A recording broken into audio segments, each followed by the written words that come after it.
PhD എന്നുള്ളത് there is no shortcut. അപ്പോൾ how do I choose which one's the right path for me? The system is above all of us.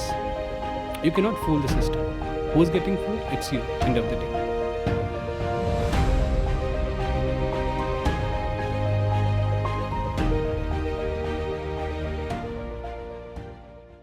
Doctor Malavika John, ഈ ഒരു ടാഗൊക്കെ നല്ല സുഖമുണ്ട്. And I found just the right person who can help me achieve this tag. And that is none other than Mr. Ahammed Farzin. Welcome. He is the founder of Inspire Education Service. So, straight to the point. Eniki your tag kitanayitte, how can you help me and how long will it take? Thank you so much, firstly. And maybe a week or 10 days. Okay, Anna? A week or 10? That sounds too good to be true. See, why I'm saying a week or 10 days? Like today on Google, if you search for any PhD degree consultants or anything like that, you'll find plenty of such agencies who will offer you like maybe in 1 month, 2 months, you'll get a degree. So PhD nulladhu there is no shortcut, honestly. So anyone, whether you're super talented, endanne aayikotte, it will take a minimum of 3 years. So you might come across people or universities or like institutes who say that maybe in 6 months time, 1 year time, there is a fast track mode available for PhD program. It's a scam. Okay?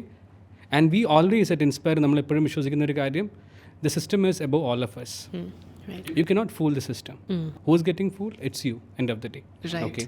So anyone who's a true aspirant for PhD program, they'll take minimum 3 years. And that too, ഞങ്ങളുടെ പലപ്പോഴും പല സബ്ജക്ട്സിനായിട്ട്, especially something like anaesthesia, 1.5 വർഷമായിട്ട് ഇവിടെ തന്നെ join ചെയ്യലൂ എന്ന് പറഞ്ഞ് wait ചെയ്യുന്ന students അടക്കം ഉണ്ട്. So if you fall into such subjects, then your waiting period is a bit more longer. Right, okay. So all depends on the system എന്നാണ് പറയുന്നത്. അപ്പോൾ ഈ സിസ്റ്റത്തിനെ കുറിച്ച് പറയുമ്പോൾ എലിജിബിലിറ്റിനെ കുറിച്ചൊന്ന് പറയാമോ? എങ്ങനെയാണ് ഒരാൾക്ക് PhD കയറണമെങ്കിൽ? Firstly, 55% in masters and your master's degree should be from a UGC approved university. Okay. Now, there are students who have done their masters from abroad. അത്തരത്തിലുള്ള സ്റ്റുഡൻസിന് ആണെന്നുണ്ടെങ്കിൽ AIU എന്ന് പറഞ്ഞിട്ട് ഇന്ത്യയിലൊരു ഓർഗനൈസേഷൻ ഉണ്ട്, which is association of Indian universities. AIUവിൽ equivalency എടുത്ത് ആ ഇക്വലൻസി സർട്ടിഫിക്കറ്റ് കിട്ടിയാൽ then they are eligible to do PhD. 55 ആണ് percentage wise cut off. 5% relaxation കൊടുക്കുന്നുണ്ട് സർട്ടൻ കാറ്റഗറി ഓഫ് സ്റ്റുഡൻസ്, അവർക്ക് ആ 5% റിലാക്സേഷൻസ് ആപ്ലിക്കബിൾ ആണ്. Okay, for them 50% is the eligibility. Now this is the eligibility to apply for a PhD programme.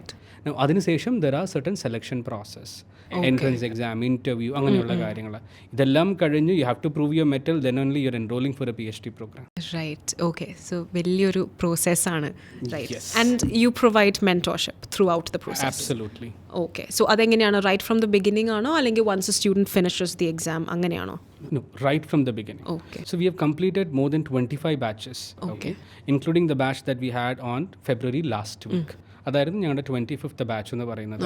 എല്ലാ ബാച്ചസിലും 100% success rate on entrance exam as well as interview. അതായത് enrolment പ്രോസസ്സിൽ 100% success rate ഉണ്ട്. And this is the only firm in Asia which is having N 100% success rate in PhD enrollments. Okay, that's amazing. All right. So you said സ്റ്റുഡൻസിന് apply ചെയ്യാനായിട്ട്. അപ്പോൾ എൻ്റെ ഒരു ചോദ്യം എന്ന് വെച്ചാൽ, എനിക്ക് അറിയാത്തതുകൊണ്ടാണ്, സ്റ്റുഡൻസ് മാത്രമാണോ അപ്ലൈ ചെയ്യുന്നത് PhDക്ക്, അല്ലെങ്കിൽ വർക്കിംഗ് പ്രൊഫഷണൽസ് അപ്ലൈ ചെയ്യാവോ? How is?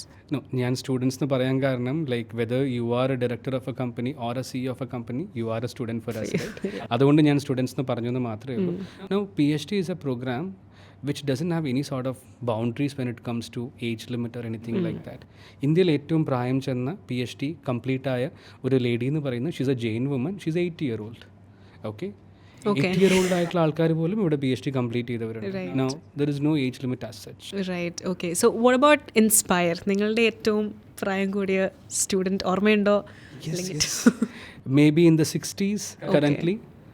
Okay, and the youngest? Second year ചെയ്യുന്ന സ്റ്റുഡൻസ് ആണ്, and they are in their 60s or late 50s. Right, amazing. And the youngest would be anyone who's completed their masters. Yes, അതും ഇപ്പോൾ students വരുന്നുണ്ട്.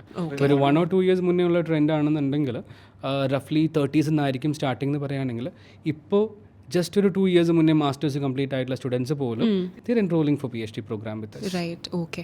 അപ്പോൾ ഈ ചില ആൾക്കാരൊക്കെ abroad പോയിട്ട് മാസ്റ്റേഴ്സ് കാര്യങ്ങളൊക്കെ ചെയ്യുന്നുണ്ടല്ലോ, അപ്പോൾ അവിടെയുള്ള ആൾക്കാർക്ക് നമ്മുടെ നാട്ടിൽ നിന്ന് PhD എടുക്കാൻ പറ്റുമോ? Yes, why not? കറൻ്റ്ലി നമുക്ക് ഏകദേശം ഒരു 16 കൺട്രീസിന് സ്റ്റുഡൻസ് ഉണ്ട്. ഓക്കെ, ഇത്രയും കൺട്രീസിനുള്ള സ്റ്റുഡൻസ് നമ്മൾ കേറ്റർ ചെയ്യുന്നുണ്ട്. And most of the students are doing PhD in India. ഇവരെല്ലാവരും തന്നെ ഇന്ത്യയിൽ തന്നെയാണ് ചെയ്യുന്നത്. We are helping them out, not a problem. Okay, അപ്പോൾ ഈ എബ്രോഡ് പഠിക്കുന്ന കുട്ടികൾക്ക് പാർട്ട് ടൈം ആയിട്ട് PhD നമ്മുടെ ഇന്ത്യയിൽ നിന്ന് ചെയ്യാൻ പറ്റുമോ? വൈ നോട്ട്, ഷുവർ ആയിട്ടും ചെയ്യാൻ പറ്റും. അവർക്ക് ആകെ നമുക്ക് കുറച്ച് അറ്റൻഡൻസിൻ്റെ റെഗുലേഷൻസ് ഒക്കെ വരുന്നത് കോഴ്സ് വർക്കിൻ്റെ മൊഡ്യൂളിലൊക്കെയാണ്.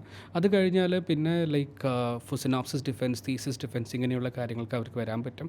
അതിലെല്ലാം we are supporting our students. അതുകൊണ്ടാണ് ഇത്രയും അധികം കൺട്രീസിൽ നിന്ന് ഇൻസ്പയറിലോട്ട് സ്റ്റുഡൻസ് വരുന്ന PhDക്കായിട്ട്. റൈറ്റ്. ഓക്കെ, ഈ പാർട്ട് ടൈം എന്ന് കേൾക്കുമ്പോൾ പൊതുവെ ആൾക്കാരുടെ മനസ്സിലേക്ക് വരുന്ന കാര്യമാണ്, അത് ശരിക്കുള്ളതാണോ, വെരിഫൈഡ് ആണോ? ഇതൊരു കോമൺ ക്വസ്റ്റ്യനാണ്. ഇപ്പോൾ മാളവിക്ക് അറിയുമെന്ന് അറിയത്തില്ല, ഒരു കുറേ വർഷം മുമ്പ് പല യൂണിവേഴ്സിറ്റീസും when they are offering an MBA program, they used to give part-time as well as full-time MBA program. Now the part-time MBA program generally used to be 3 years. അല്ലേ? അതേപോലെ full-time would be 2 years. Now part-time and full-time both fall under something called as a regular education. Right. PhD taken under regular education is valid. അതല്ലാതെ online distance മോഡിൽ PhD നിങ്ങൾ എടുക്കുകയാണെന്നുണ്ടെങ്കിൽ that is not valid. Okay. So ODL mode എന്നാണ് അതിനെ പറയുക, online and distance learning mode. ആ രീതിക്കാണ് നിങ്ങൾ PhD എടുക്കുന്നെങ്കിൽ then it is not valid. And UGC has actually released a circular on this. അത് എനിക്ക് തോന്നുന്നു 2022 or 23 നവംബറിലാണ് റിലീസ് ചെയ്തത്. അതിൽ കൃത്യമായിട്ട് അവർ മെൻഷൻ ചെയ്യുന്നുണ്ട് online mode of PhD programmes are not valid and not recognised by UGC. UGC recognised അല്ലാത്ത programme ആണെങ്കിൽ ഇന്ത്യയിൽ അത് വാലിഡ് അല്ല. അതെ. Okay, right. ഓക്കെ, ഇതിനെക്കുറിച്ച് സംസാരിക്കുമ്പോൾ വേറൊരു സ്ട്രൈക്കിംഗ് ആയിട്ടുള്ള കാര്യം വരുന്നത് വെച്ചാൽ ഹാരാസ്മെൻറ്റ്സ് ആണ്. ഇപ്പോൾ സിനിമയിലാണെങ്കിലും ആർട്ടിക്കിൾസൊക്കെ നമ്മൾ വായിക്കാറുണ്ട്. അതുകൊണ്ട് തന്നെ പിള്ളേർക്ക് കിട്ടാറില്ല PhD എന്നുള്ള രീതിയിൽ. അപ്പോൾ അതെങ്ങനെയാണ്, what are some of the steps that you can take or you have taken? See, how we tackle that particular issue is whenever we are placing any students in any university, our selection process എല്ലാം കഴിഞ്ഞ സമയത്ത് we keep the top management informed about our students. Okay, now you are being referred by the chancellors, vice chancellor as well as the dean research of those universities. Now ഇതെല്ലാം ഒരു യൂണിവേഴ്സിറ്റിയുടെ ഹയറാർക്കിയിൽ വരുന്ന top 2 or 3 people ആണ്. A chancellor is the founder chairman of the university. Vice chancellor is the utmost authority. chancellor കഴിഞ്ഞാൽ ഏറ്റവും കൂടുതൽ influential ആയിട്ടുള്ള ആൾ. So ഇവരെല്ലാം റെഫർ ചെയ്ത് വരുന്ന സമയത്ത് the possibility of harassment for our students is absolutely not there. Okay, ഇത് എന്തായിട്ട് നമുക്ക് കമ്പയർ ചെയ്യാൻ പറ്റുകയാണെന്നുണ്ടെങ്കിൽ let's say that someone is joining a toxic workplace. അവിടെ മാനേജർ അത്യാവശ്യം ഹാരസ്മെൻറ്റ് എല്ലാം ചെയ്യുന്നവരാണ്. Imagine the new join is referred by the chairman of the organisation or the CEO of the organisation. അവിടെ possibility of harassment എത്ര toxic ആയിട്ടുള്ള managers ആണെങ്കിൽ പോലും it is pretty less, right? അതെന്തുകൊണ്ടാണെന്ന് വെച്ചാൽ ഇവിടെ വല്ല ഇഷ്യൂസ് ഉണ്ടെങ്കിൽ, എന്തെങ്കിലും ഇൽ ട്രീറ്റ്മെൻറ്റ് ഉണ്ടെന്നുണ്ടെങ്കിൽ the top management will get to know it. So that is how we do it. Right. Okay, because I heard about how you offer zero harassment and also zero dropout. Can you? Yes, we have something called as a zero harassment and zero dropout rate policy. അതെന്ന് പറയുകയാണെങ്കിൽ ഇന്ന് വരെ സ്റ്റുഡൻസിൽ ഞങ്ങളുടെ inspire എക്കോസിസ്റ്റത്തിലുള്ള ഈ പറഞ്ഞ 15-16 countries എന്നുള്ള സ്റ്റുഡൻസിൽ ആരും തന്നെ ഒരു ഹരാസ്മെൻറ്റും ഫേസ് ചെയ്യേണ്ടത് വന്നിട്ടില്ല. അതേപോലെ തന്നെ no one has ever dropped out the programme from okay that is our biggest achievement. That's interesting. How come സ്റ്റുഡൻസിനെ ഡ്രോപ്പ് ഔട്ട് ചെയ്യണം എന്ന് വിചാരിച്ചാൽ പോലും നിങ്ങൾ സമ്മതിക്കില്ല എന്നാണ്? ഞങ്ങൾ സമ്മതിക്കത്തില്ല, അതാണ് കാര്യം. കാരണം I give you one example. A student, he's basically from Kerala. He's working as a director in one of the top institutions in Kerala. 2023 December, I guess. So പുള്ളിയുടെ കുട്ടികൾ 2 പേരും എബ്രോഡ് സെറ്റിൽഡാണ്. ക്രിസ്മസിന് വെക്കേഷന് വന്നതാണ്. ആൻഡ് ക്രിസ്മസിന് വെക്കേഷൻ വന്ന സമയത്ത് പുള്ളിയുടെ കൺസേൺ എന്തായിരുന്നു വെച്ചാൽ 20 days വെക്കേഷൻ ടൈം കിട്ടി, എനിക്ക് കുട്ടികളോടൊപ്പം ടൈം സ്പെൻഡ് ചെയ്യാൻ പറ്റിയിട്ടുണ്ടായിരുന്നില്ല. And he called me and he said, sir, I'm going to drop out this course. I'm done, because if I'm not able to spend time with my children, what is the point of having a PhD degree? Then we had a call and it was roughly for around 40-50 minutes. And ഞാൻ സാറോട് ആദ്യം ചോദിച്ചത്, sir, ഇത്രയധികം ഈ 20 days jam packed ആയിട്ട് നിങ്ങൾക്ക് time പോലും spend ചെയ്യാൻ പറ്റിയില്ല എന്ന് വരികയാണെങ്കിൽ നിങ്ങൾ എന്താ ചെയ്തുകൊണ്ടിരിക്കുന്നത്? He was writing a synopsis and he said, my guide told me to refer 40-50 journals. I was going through all these things and I was writing my synopsis. Okay, ഞാൻ അപ്പോൾ തന്നെ പുള്ളീനെ interrupt ചെയ്തു and I told him, these are the conventional strategies in which you write a synopsis. Now we have taught you certain strategies on how to do it using the tools that you have. ഈ സ്റ്റുഡൻസിന് എല്ലാം തന്നെ അവരുടെ WhatsApp കമ്മ്യൂണിറ്റീസും കാര്യങ്ങളും എല്ലാം വരുന്നുണ്ട്. ഇതിൽ കൃത്യമായിട്ട് ഗ്രൂപ്പിൻ്റെ ഡിസ്ക്രിപ്ഷനിൽ തന്നെ we have mentioned the links of all the tools they have supposed to use. Okay, ഇതെല്ലാം യൂസ് ചെയ്തിരുന്നു. And he said, no sir, ഞാൻ യൂസ് ചെയ്തിട്ടില്ല. And I told him, Forget about all those things your guide have told you. And do as per our suggestion. Tools use you, find a research area, lingual research gap kandattuka, and in case if it is a new topic, start writing with a research proposal, or if you are planning to continue with the same topic, ee tools ellam use ചെയ്ത് synopsis എഴുതൂ. And for a student who couldn't complete a synopsis for a period of 1 year, he was able to complete it in like 25-26 days. By February or like February 1st week or something, he submitted a synopsis and he did his defense in the subsequent months. That's impressive. So ഇത്രയും നമ്മൾ help ചെയ്യുന്നുണ്ട്. It is not that none of our students they don't ever plan to quit. അങ്ങനെയല്ല. ഡെഫിനറ്റായിട്ട് ഒരു particular stage എത്തുമ്പോൾ personal ഇഷ്യൂസോ ഇല്ലെങ്കിൽ എന്തെങ്കിലും കാരണം വെച്ച് സ്റ്റുഡൻസ് ക്വിറ്റ് ചെയ്യാൻ ചാൻസസ് ഉണ്ട്. But we at Inspire address that particular issue എന്നിട്ട് അത് നമ്മൾ റിസോൾവ് ചെയ്ത് കൊടുക്കും. That is how we maintain zero dropout rate policy. Right. Okay. That's impressive. So you were talking about tools. അപ്പോൾ എങ്ങനെയാണ് ഈ ടെക്നോളജി ബ്ലെൻഡ് ചെയ്തിട്ടാണോ ഈ ഒരു I don't know how to call it, the curriculum or the teaching method? So നമ്മൾ റിസർച്ചിന് ഇന്ത്യയിൽ like we use something called the Shodhganga. That is a portal in India. റിസർച്ചിൻ്റെ beauty എന്താണെന്ന് വെച്ചാൽ the same research which was done in New York, അതേ റിസർച്ച് നമുക്ക് കേരളത്തിൽ റെപ്ലിക്കേറ്റ് ചെയ്യാൻ പറ്റും. Adding certain changes in the variables. Because അവിടെ നിങ്ങൾ റിസർച്ച് ചെയ്യുന്ന സമയത്ത് അവിടെയുള്ളൊരു സാമ്പിൾ സൈസ് എന്ന് പറയും. അവിടെയുള്ള കുറച്ച് ആളുകളെ വെച്ചിട്ടാണ് ആ റിസർച്ച് ചെയ്യുന്നത്. സ്വാഭാവികമായിട്ടും കേരളത്തിലോട്ട് വരുന്ന സമയത്ത് ഇവിടുത്തെ ആൾക്കാരും അതേപോലെ തന്നെ ലൈക്ക് ഇവിടുത്തെ geo political scenarios are different. Now it is A new sample size when you are carrying out the same research in Kerala. Now, what we do is, there are plenty of tools like Afriberry, ഇല്ലെങ്കിൽ അതുപോലത്തെ വേറെ research gate, Google Scholar, അങ്ങനെ ഒരുപാട് platforms are available. We educate our students on how to use it. Okay, and this way നമ്മളവരെ topic കണ്ടെത്താനും ഇല്ലെങ്കിൽ ideal ആയിട്ടുള്ള research gap കണ്ടെത്താനും ഇതിനെല്ലാം ഹെൽപ്പ് ചെയ്യാറുണ്ട്. And we don't do it for you. We educate you on how to do it by yourself. Right. So you equip them. Right. Yes. Okay. ഇതേപോലത്തെ ഓരോ support, whether it is your proposal writing, synopsis, thesis writing, we constantly educate our children. Right. Okay, perfect. അപ്പോൾ ഇത് normally ഇപ്പോൾ നേരത്തെ പറഞ്ഞല്ലോ ഒരു top പൊസിഷനിലിരിക്കുന്ന ഒരാളാണ് വന്നത്.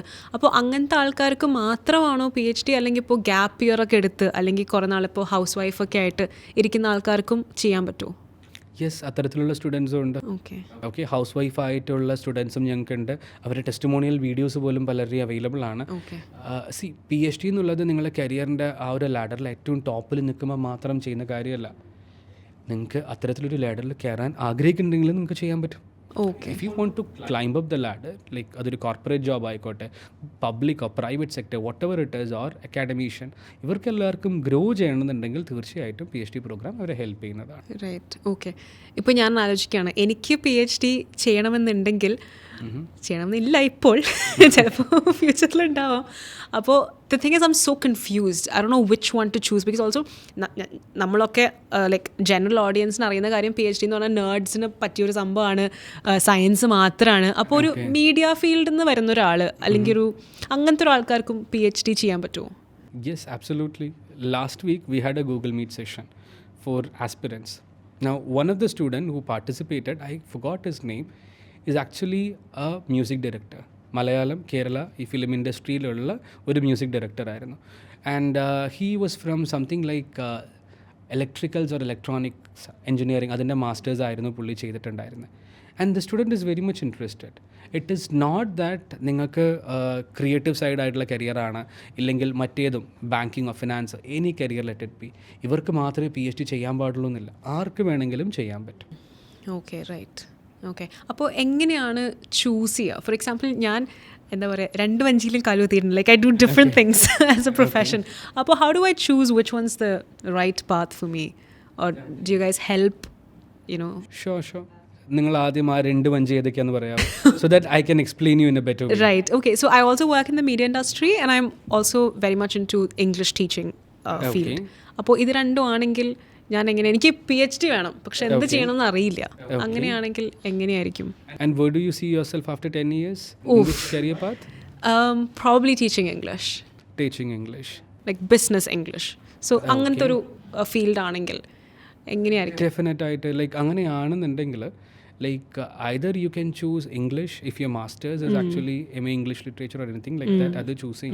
Now if you are someone from MBA background, you can choose a research area that is connected to training or like employee development, ഇങ്ങനെയുള്ള കാര്യങ്ങൾ ചൂസ് ചെയ്യാൻ പറ്റും. Now if you going for media, then something like personal training or business mentorship programs, ഇത് related ആയിട്ടുള്ള research areas choose ചെയ്യാം. Because it is connecting your aspiration which is teaching ആയിക്കോട്ടെ, ഇല്ലെങ്കിൽ language related ആയിട്ടുള്ള studies plus media, ഇതിന് മൂന്നിനും common ആയിട്ട് നമുക്കൊരു പോയിന്റ് കണ്ടെത്താൻ പറ്റുന്നുണ്ട്. That is how you should choose A research area. അങ്ങനെയാണ് നമ്മൾ PhD ചെയ്യേണ്ടത്. ഓക്കെ, കണക്റ്റിംഗ് ആയിട്ടുള്ളതാണ്, അല്ലാണ്ട് ഡയറക്ട്ലി ഒരു ഇതിലേക്ക് അല്ല. ഇറ്റ് ഇസ് നോട്ട് ലൈക്ക് ഇപ്പോൾ നിങ്ങളൊരു MBA ബാക്ക്ഗ്രൗണ്ടിൽ വരുന്നു and you working in media industry, general PhD in management, അങ്ങനെയല്ല. ഇപ്പോൾ you are working in media industry, അവിടെ MBAയുടെ എന്തൊക്കെ ആപ്ലിക്കേഷൻസാണ് വരുന്നത്? മൈറ്റ് ബി ഓർഗനൈസേഷണൽ ബിഹേവിയർ, അത് യൂസ് ചെയ്യാൻ പറ്റും മീഡിയ സെക്ടറിൽ. അങ്ങനെ ഒരു ഏരിയ കണ്ടെത്തി അതിനൊരു ഡെഫിനറ്റ് ആയിട്ടൊരു സാമ്പിൾ സൈസ് ഉണ്ടാക്കണം. ഓക്കെ, എന്നിട്ട് വേണം നമ്മളതിൽ റിസർച്ച് ചെയ്യാനായിട്ട്. And that can be anything. അതെന്ത് വേണമെങ്കിൽ നിങ്ങൾക്ക് ചൂസ് ചെയ്യാൻ പറ്റും. ഓക്കെ, അപ്പോൾ സയൻസ് ബുജികൾക്ക് മാത്രം പറഞ്ഞ കാര്യമല്ല, എല്ലാവർക്കും ചെയ്യാം. Everyone can do it. Right, okay, sounds good. അപ്പോൾ അങ്ങനെയാണെങ്കിൽ ഞാനിപ്പോൾ PhD എടുക്കുക എന്ന് തന്നെ വിചാരിക്കാം. അപ്പോൾ തിരിച്ച് എൻ്റെ വർക്ക് പ്ലേസിലേക്ക് വരുമ്പോൾ എങ്ങനെയായിരിക്കും ആ ഒരു വർക്ക് അറ്റ്മോസ്ഫിയർ ഇത് ബിൽഡ് ചെയ്യുക? നിങ്ങൾ തിരിച്ച് നിങ്ങളുടെ വർക്ക് പ്ലേസിലോട്ട് ജോയിൻ ചെയ്യുന്ന സമയത്ത് നിങ്ങളുടെ തോട്ട് പ്രോസസ്സിൽ തന്നെ ഒരുപാട് മാറ്റം ഉണ്ടാവും. Apart from the fact that you have build A personal brand around you with a doctoral degree which is the ultimate degree that you can get in India, അതിന് പുറമെ നിങ്ങൾ ചൂസ് ചെയ്ത റിസർച്ച് ഏരിയ നിങ്ങളുടെ work place ആയിട്ട് connected ആണെന്നുണ്ടെങ്കിൽ your thought process it self will change. Okay, and you will be treated as someone who is having N expertise on that particular domain. Okay, അതാണ് അതിൽ വരുന്ന major ആയിട്ടുള്ള difference. No again citing one example, ഇപ്പോൾ ഒരു student അവർ like something like സ്റ്റാഫിന് കൊടുക്കുന്ന training, അതായത് എംപ്ലോയി ട്രെയിനിങ്ങും അതിൻ്റെ എഫക്റ്റ് എങ്ങനെയാണ് പ്രൊഡക്ടിവിറ്റിയിൽ വരുന്ന മാറ്റങ്ങൾ വരുത്തിക്കുന്നത് എന്നുള്ളതാണ് അവർ റിസർച്ച് ഏരിയ എന്ന് വെച്ചോളൂ. Now the student is having A career in the same sector. HR human resource development ആണ് അവരുടെ ഏരിയ, അവർ വർക്ക് ചെയ്യുന്ന ഏരിയ എന്നുണ്ടെങ്കിൽ this PhD will be really helpful for them. Now ഇതേ സ്റ്റുഡൻറ്റ് ഈ കരിയറിന് നാളെ മാറ്റിയിട്ട് നേരെ അവർ വല്ല സോഫ്റ്റ്വെയർ എഞ്ചിനീയർ ആയി കഴിഞ്ഞാൽ, അവർക്ക് ഓൾറെഡി ഒരു BTech ഡിഗ്രി ഉണ്ട്, അവർ എഞ്ചിനീയർ ആയി കഴിഞ്ഞാൽ then it remains irrelevant, right? So it is all up to like what the student is planning to do down the line. Right, ഒരു ക്ലിയർ കട്ട് ഗോൾ ഉണ്ടെങ്കിൽ അതിനൊരു ഹയസ്റ്റ് പോസിബിൾ ഇത് കിട്ടുന്ന rank കിട്ടുന്ന പോലെ. Okay, I understand. ഓക്കെ, അപ്പോൾ എനിക്ക് ഇനി ഒരു PhDക്ക് ജോയിൻ ചെയ്യണമെന്നുണ്ടെങ്കിൽ എന്താണ് ഫസ്റ്റ് സ്റ്റെപ്പ്? ഫസ്റ്റ് തിങ് ഞാൻ പറഞ്ഞ എലിജിബിലിറ്റി ക്രൈറ്റീരിയ ഫുൾഫിൽ ചെയ്യുക. അത് ഉണ്ടെന്നുണ്ടെങ്കിൽ like you can either fill our enquiry form which is on our website, അതിൽ ചെയ്യാം. അല്ലാന്നുണ്ടെങ്കിൽ you can call our counsellors, ഞങ്ങളുടെ ഹോട്ട്ലൈൻ നമ്പറിൽ വിളിക്കാം. And wherein the counsellors will get back to you with all the details and they will further guide you through the process. എൻറോൾമെൻറ്റിൻ്റെ എല്ലാ കാര്യങ്ങളും step by step ആയിട്ട് അവർ നിങ്ങൾക്ക് brief ചെയ്ത് തരും. റൈറ്റ്, ആൻഡ് സ്റ്റാർട്ടിങ് മുതൽ എൻഡിങ് വരെ ഇത് മെന്റർഷിപ്പും ഗൈഡൻസും. Not only till the end of your programme, possibly like PhDയുടെ റിവ്യൂ വരുന്നുണ്ട്, which is maybe after 15 or 20 years UGC can review your PhD degree. Right. Even 20 years കഴിഞ്ഞിട്ട് നിങ്ങൾക്കൊരു റിവ്യൂവിന് വേണ്ടി UGC വിളിച്ചു, അത്തരത്തിലുള്ള സാഹചര്യത്തിൽ പോലും our team will be there to assist you. Right. So it is more like a lifetime association that you make with Inspire. Right, lifetime subscription. Perfect. All right. Well, I think the biggest takeaway for me is that bujji avanda avashyilla, nerd avanda avashyilla, science geek onnum venda, anyone can do it. Right. So thank you so much for being so candid and for being very patient and answering all my questions. Thank you so much, Malavika. Thank you. Thank you.